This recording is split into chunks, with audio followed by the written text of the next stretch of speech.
ano eh, parang popcorn eh, no? So yung headlight nga pala nito, kapag umaandar siya, isa lang yung nakailaw. Halimbawa ganito, yung bandang left lang na ilaw.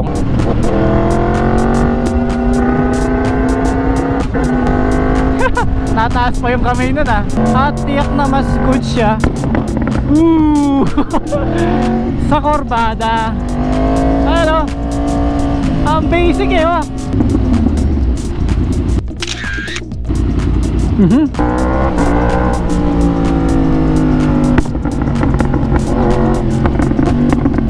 Nagulat ako dun ah. Ang lakas. Pag lalong umiinit, lalo siyang lumalakas, no, yung putok.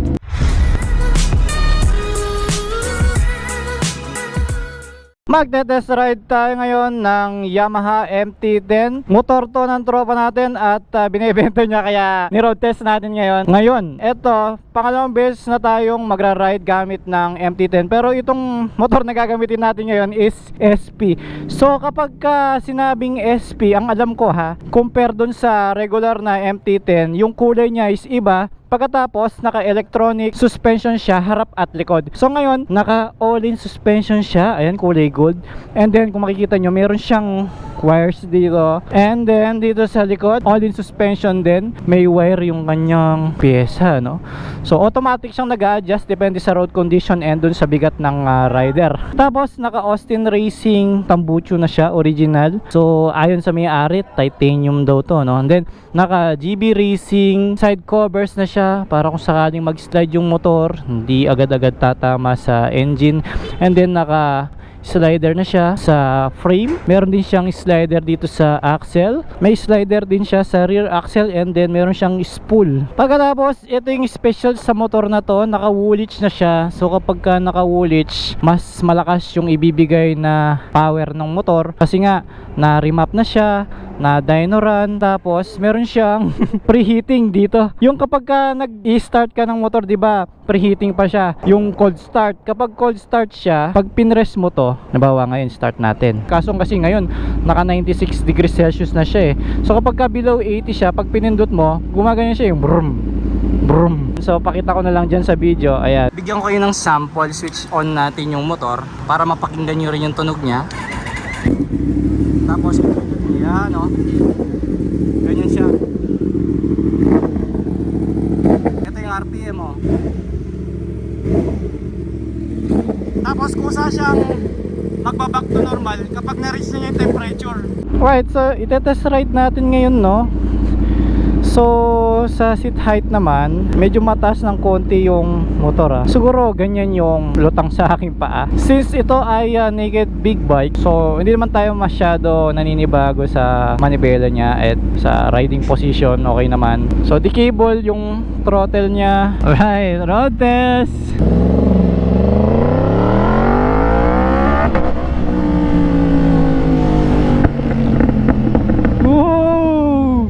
Meron siyang pumuputok kapag binibitawan mo yung throttle niya, no? Naka quick shifter and auto blip yung motor. Sa first gear, ang lakas ng hila niya. Kumbaga, parang gusto niya mag-wheelie. Oh? Totoo nga yung sinabi ng may-ari, malakas nga siya. Maganda yung shifter niya. Yung pag sikwat natin sa cambio, konting-konti lang, ganyan lang, oh.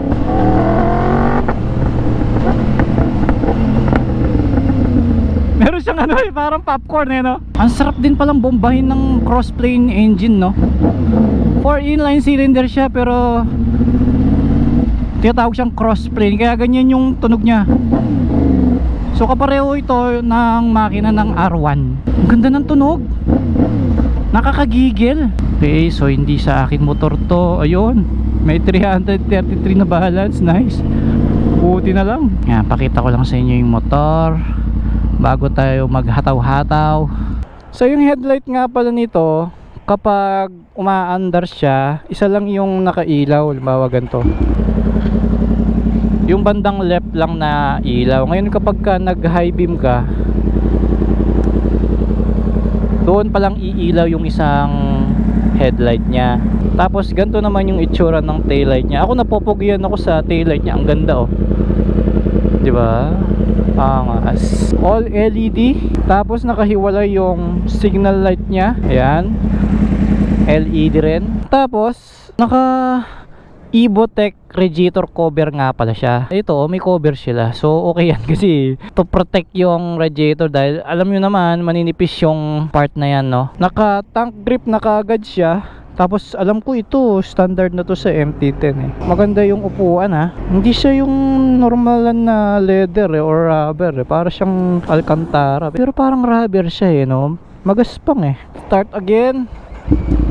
So, yung gauge niya, halos katulad lang din siya sa R1M. Medyo maliit nga lang yung LCD niya, no? Pero yung kabuuang panel niya malaki. Tapos ang kinagandahan sa cross-plane engine, hindi ko sure ha, pero 4 inline siya. Pero mas masarap i-banking ito.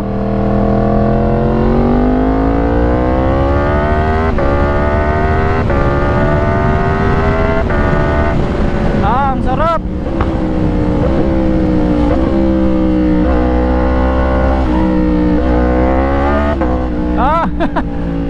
Ang lakas. Mas maliksi siya compare sa Z1000. Pareho silang 4 inline, pareho silang 1000cc, pero pakiramdam ko mas magaan ito.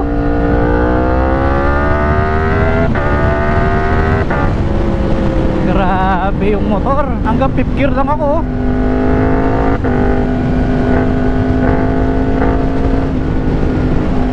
Yung response, oy, naputok-putok. Yung response ng throttle niya, hindi siya agad-agad. Kumbaga, kapag ginanyan mo, hindi siya automatic gaganon siya. Pag ginanyan mo, siguro may delay siyang mga 0.5 milliseconds bago siya mag-response ng hahataw siya. Like now, oh, hindi siya yung ora mismo, bang!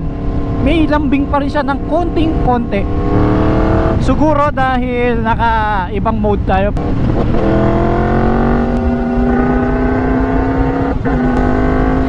Nataas pa yung kamay nun ah.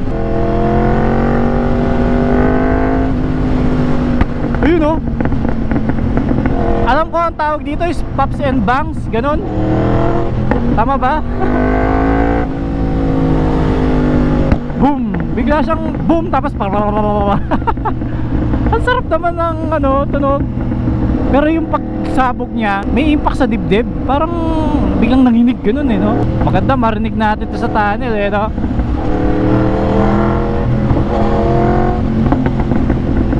Pagdating sa expressway, dahil pakiramdam natin magaan yung motor, hindi siya mabigat sa pakiramdam. Alam mo yun?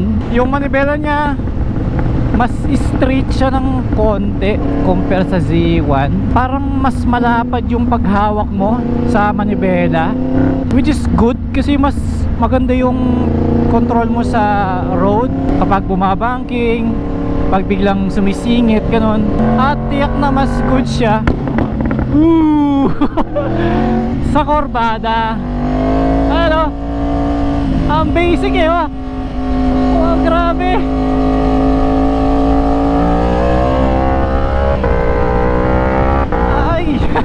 Ang ganda ng motor na to. Tapos sa suspension niya, maganda yung talbog, maganda yung pag-absorb niya ng luba. Pagka nag-sudden brake ka, biglang titigas yung suspension natin sa harap para hindi siya masyado mag-nose down. Pag-aarangkada naman, ganun din.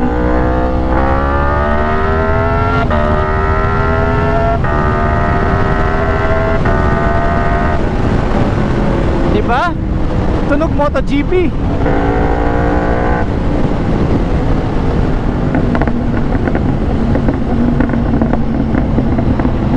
Nakagulat lang yung pagputok niya, no? Kasi kapag bibitaw ka ng throttle, di ba, malumanay ka na, relax ka na, biglang bang! Pagdating naman sa hangin, no? Dahil naked big bike to, unlike sa mga adventure and sports bike, mas bangga lang yung hangin, lalo't kapag more than 100 ka na, medyo malakas na yung impact sa dibdib mo. So ako naman, ang ginagawa ko, dumadapa lang ako ganyan pag sobrang bilis. Tingnan mo yung pagliko, oh. Ang sarap.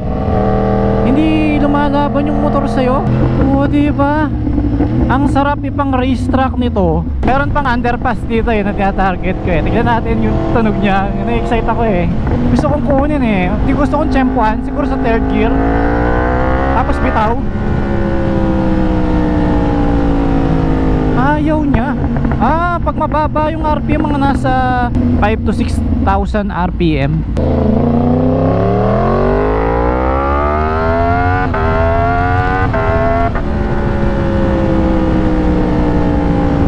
Pagka nasa 5,000 RPM siya, ayun, doon siya puputok.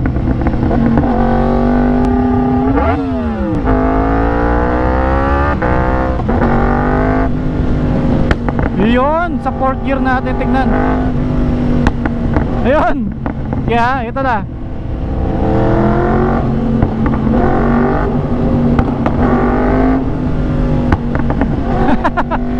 Hirap tiyempuan no?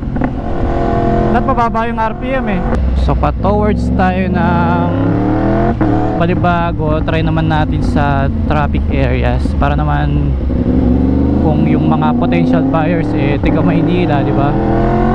Since nasubukan na natin sa expressway at mga open roads, goods naman, wala namang hangin na bumabanggas. Tingnan natin sa traffic, which is yun ang madalas nating nararanasan dito sa Pilipinas, di ba? So kanina pa ako nagra-ride, mga isang oras na, full bar pa rin.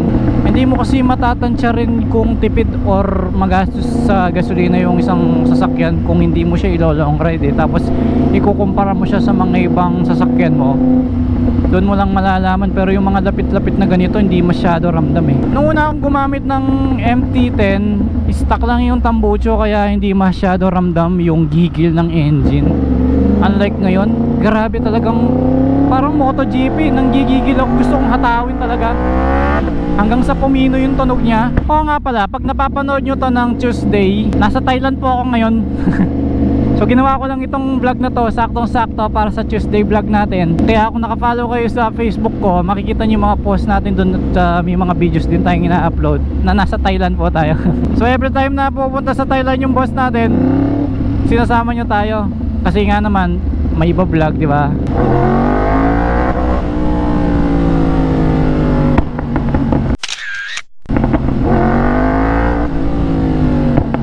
Ngayon, tutok ang araw. Yung init ng makina, mas uminit siya compare kanina sa paggamit natin sa loob ng Clark. Pero hindi siya nakakapaso, no? Yung normal. Pero ang gaan pa rin talaga ng motor no? Mabilis, mabagal, okay siyang gamitin, ano? Yep, Balibago. Ang maganda sa magaan ng motor kasi mas magiging less yung chance mo aksidente dahil nakakaiwas ka sa mga problema sa kalsada Ang nakakaagaw pansin sa mga tao, yung pops and bang niya Sabi ng may-ari, dahil daw sa woolits yun, sinadya talaga nila. Okay, mukhang sa traffic, yung medyo marami sasakyan na nakakasabay sa kalsada, okay naman, hindi ako natatakot. Unlike sa mga adventure bike na malalaki, parang ilang ka no? Dito ang magiging big adjustment na lang kapag masyadong mataas sa'yo yung motor. Dahil kapag binaba mo yung paa mo at hindi pantay yung kalsada, pwede ka matumba kasi nasaan mo, aapak ka na pero nawawala yung aapakan mo. Nakakasemplang ba? Ayan kapaba yung paa ko, lutang yung paa ko. Puti abot ng toe kasi tiptoe ako. Yee, ganda ng tunog. Gusto ko talaga yung grrrr. Or nakakapanibago lang, parang gusto naman natin yung wild. Hello.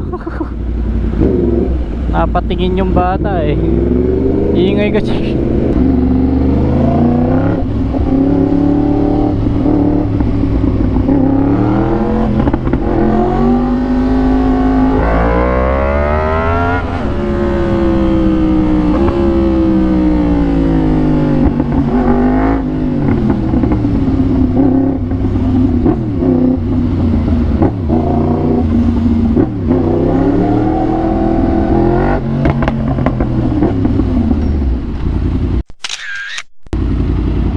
For a short period of time, talagang nag-enjoy ako sa paggamit ng MT-10 para sa katulad kong aggressive rider.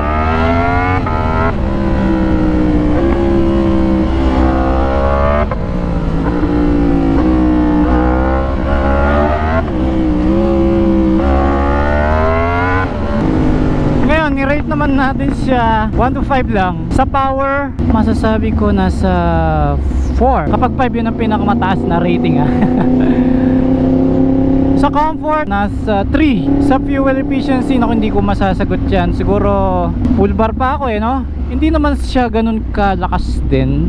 Mga nasa 2 oras na rin kasi ako nagra-ride no. Siguro nasa 3.5. Sa safety features, meron naman siyang traction control, ABS. I'm not sure kung meron siyang cornering ABS no. Normal, mga nasa 3 lang din. Tapos sa forma naman niya, yes, bibigay ako ng 4.5 kasi iba exotic yung dating tsaka hindi pa ganun kadami merong MT-10 sa tunog niya siguro magbibigay ako ng 4 kasi ayos total naka full system na siya magbibigay ako ng 3 kung stock lang yung pipe niya, di ba? Sa price naman niya, alam ko wala pa sa 1 million to so okay pa rin. Tapos SP pa, di ba? Magbibigay ako dyan mga 4. Yan. Itong rating natin para sa akin lang to guys ha. Maaaring mag-iba ito sa sa inyo. Kasi iba-iba tayo ng pananaw.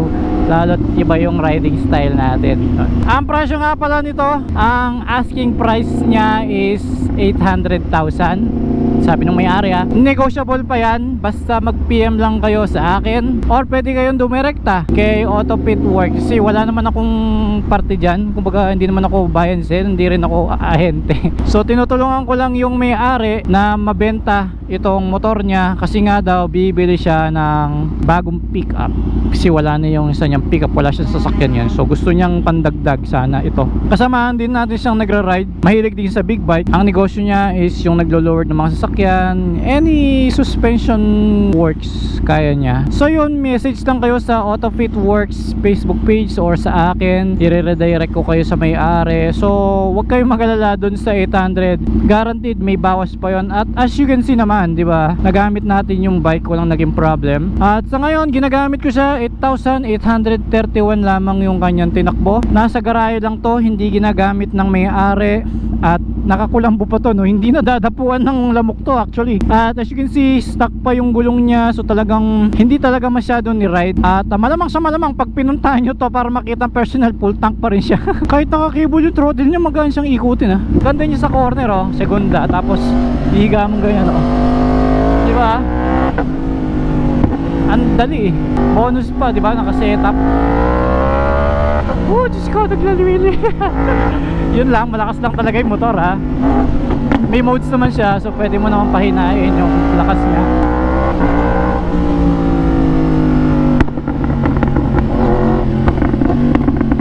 Gulat ako dun Ang lakas.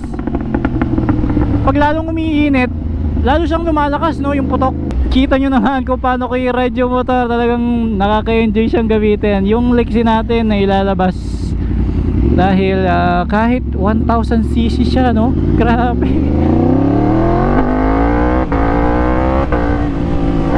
Ang likot ng motor. Ay hindi, yung rider pala. Ay, nakakalungkot man, pero kailangan na nating ibalik ang motor dahil baka pag tumagal sa akin ito ako yung makabili. Madali pa naman kausap yung may-ari. Eto lang yung shop niya sa may Barangay Panipuan. Para mas madali, Mexico exit. Eto yung shop niya.